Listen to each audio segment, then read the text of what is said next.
All Sangayumpham Youth Development Organization ASYD ona YAIMA Hospital KHAGEMPALI PANKHA HUIDROM MAYAI LEIKAI IMPHAL ga KHUTSAMNARAGA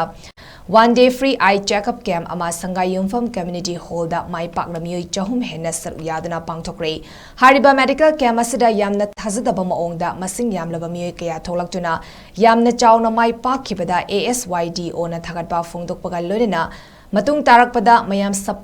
support makata na tawbiyo haina miyam gi pukning jingsilakli lemna frida layeng bagi adugumba program asi yamna mai pakna hausi phagu aina pangthoi halada di tuna makata na su khoi pangthokkhigani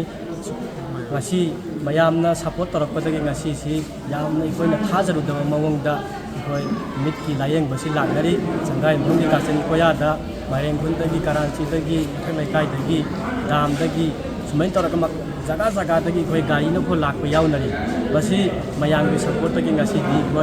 Koi na Kanjaruba Koi na expect out dagi Hiana Koi Dokna ngasi Rakuna Koi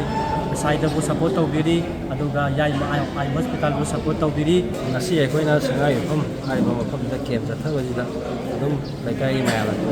bina koi yam mai na kem za thari adu ngasi koi na kem za thari ba sida koi na sinjari malam di Lekai ji lai da ketrek ta ga any operation la pan da koi na ta bu ma man da free da bor su to gi hai na khalli bo koi na to ri tu si hostel site ki hoina BMG wifi bojing da gi ju khona mo gi su kana ba pi ba ita re ala anoki da orga na khona hostel site ki ta ma man da khona mo da patient da khona ba operation ki jo khoya ta ma man da dum operation to ni si gi da sangai phun da to ba